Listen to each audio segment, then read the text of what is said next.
What would 10-year-old you think of you now?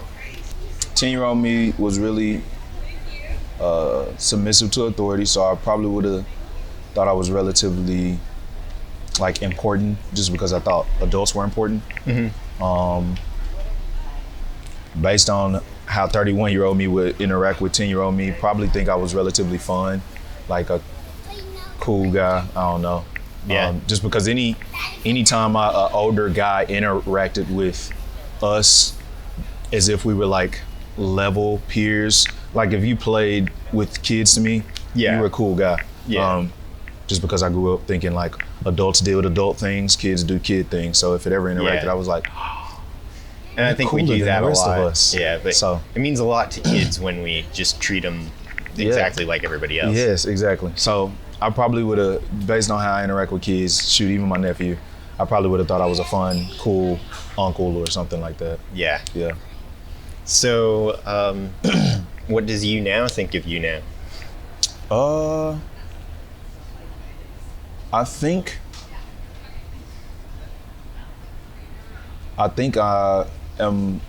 I love people well. And I think I pursue to do that pretty regularly. That's important. I think what do I think of me now? I think I'm pretty fun.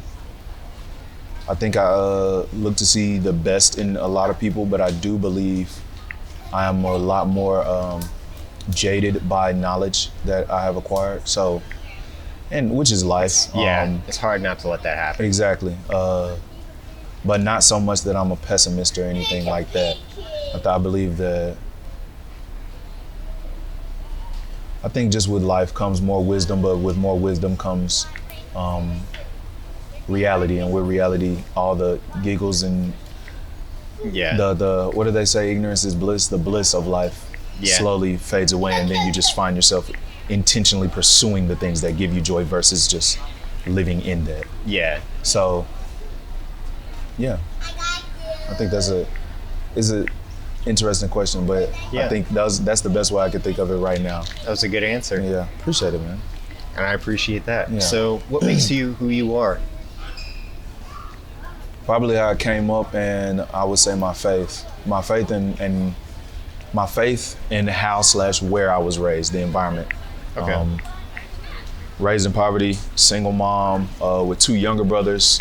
I later found out that I had 4 older siblings on my dad's side. But being the oldest, and I'm the oldest like across the board of my aunt's kids, of my uncle's kids, I'm like the oldest. So in the midst of being like this, hey, we got a kid. A few short years later, it's, hey, JP, make sure that you do this, make sure you do that. So the responsibility comes. So in a way, you're heralded as this beautiful coming, and then on the other end, you are thrusted into these roles of responsibility. And again, that could play any way for anybody, but people believed in me to be responsible, so it made me believe I could do everything that they told me I could do. Yeah. So that was like so I say that's very encouraging and made me relatively confident as a person. My mom used to tell us we were beautiful all the time, so I believe that I'm beautiful. She used to tell us we were smart, so I believe that I'm smart. Okay. But with that being said, being raised in the church, a weird dynamic of that is my family believers. They believe in the scriptures and all of that stuff, but how they walk it out can look different based on the day. And for me, somehow I became this very literal person. So when I heard about the Bible, when I would listen to when people would preach, I would take the words very serious and apply it to my life. Yeah. And I still do that to this day. And so I think that plays a lot into how I carry myself as a person, as a husband, a brother, whatever. I kind of filter through what I've learned through that. And so, yeah, I would definitely say God in my family and environment has dictated who I am. And I'm grateful for that, because I think I turned out to be a loving, caring person, considerate, Yeah. if nothing else. So, That's yeah. good. Yeah. So did you have a pretty good relationship with your mom? It sounds like you did. Yeah, so growing up, it's honestly been, she was super mom, she was super fun. She was the person that honestly instilled like respecting adults in us. But on the other end, she was also the reason why I knew adults could be fun, because she was always fun. We always had a good time. And me and my mom, I would say our taste is very similar in a lot of things. We love sports, we love music, we love movies, we love history. We love a lot of the same things. And ironically, you asked that question, I love my mom, and our relationship has been great most of my life, but actually as of recent, it's been pretty disturbed. Like our relationship has been very challenged. Like this past 5 months, the first 4 of the last 5, she didn't talk to me. And obviously like personal things, but it's like very weird when you go from being the son who reveres your mom and sees her as this like hero to having moments where your mom isn't talking to you for 4 months. And so it's very, very interesting. I still love her with my whole heart, and I hope things get better. Yeah. But it takes 2 to tango. And so It does, yeah. I think us pursuing resolve is the goal for that. But yeah, I've always seen her as super mom. I honestly see single parents in general, as I've gotten older, as we are expecting our own kid, I'm always so intrigued with the fact that they had the capacity to do it, or created the capacity to do it. Because Yeah.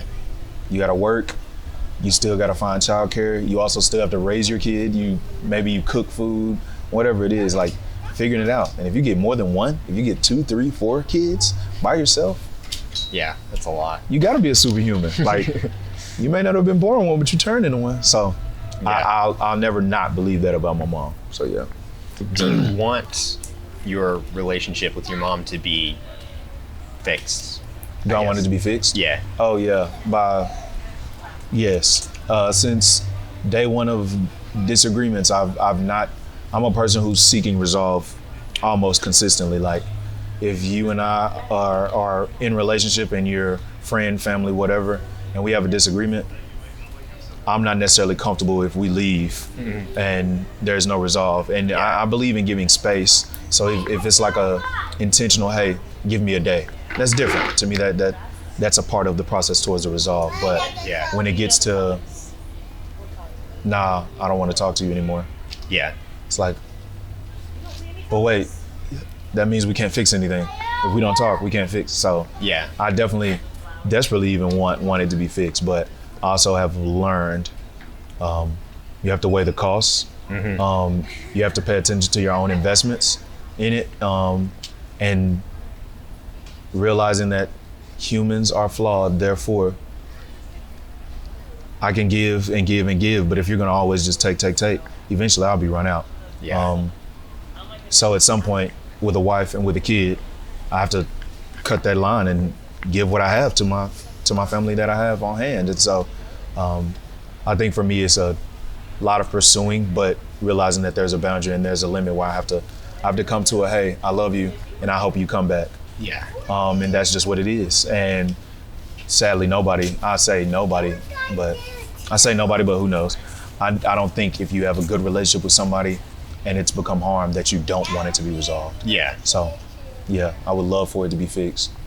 Yeah. We'll see what happens. It can be easy to take too much responsibility and try to think that you Yes. have a lot of control over Yes. these things, but is there anything that you think you can or should be doing to? Oh yeah, that actually was a conversation I had with my wife, maybe 2 days ago, of realizing like a lot of what has kept me involved in this was trying to save the narrative of like, I tried, I care, I love, I want, with hopes that would convince my mom to be like, you know what, let's do this, let's fix this. But since that hasn't happened, the realization of like, you can't control everything. You can't control other people's emotions. Literally, the only thing we can control as people is the decision we make. We can't even control our bodies all the time. So like, all you can control is what you decide to do next. Yeah. Or in the moment. And so, yeah, actions have been taken. I've extended the olive branch. I've contacted like third parties to mediate. I've talked to her to ask if we can make it happen, stuff like that. But Yeah. as of right now, it's on deaf ears. So Best of luck with that one, man. appreciate it, my man. And they came back right in time. So Perfect timing. yeah, Well, thank you. thank you for letting me do this and asking me to be a part of it.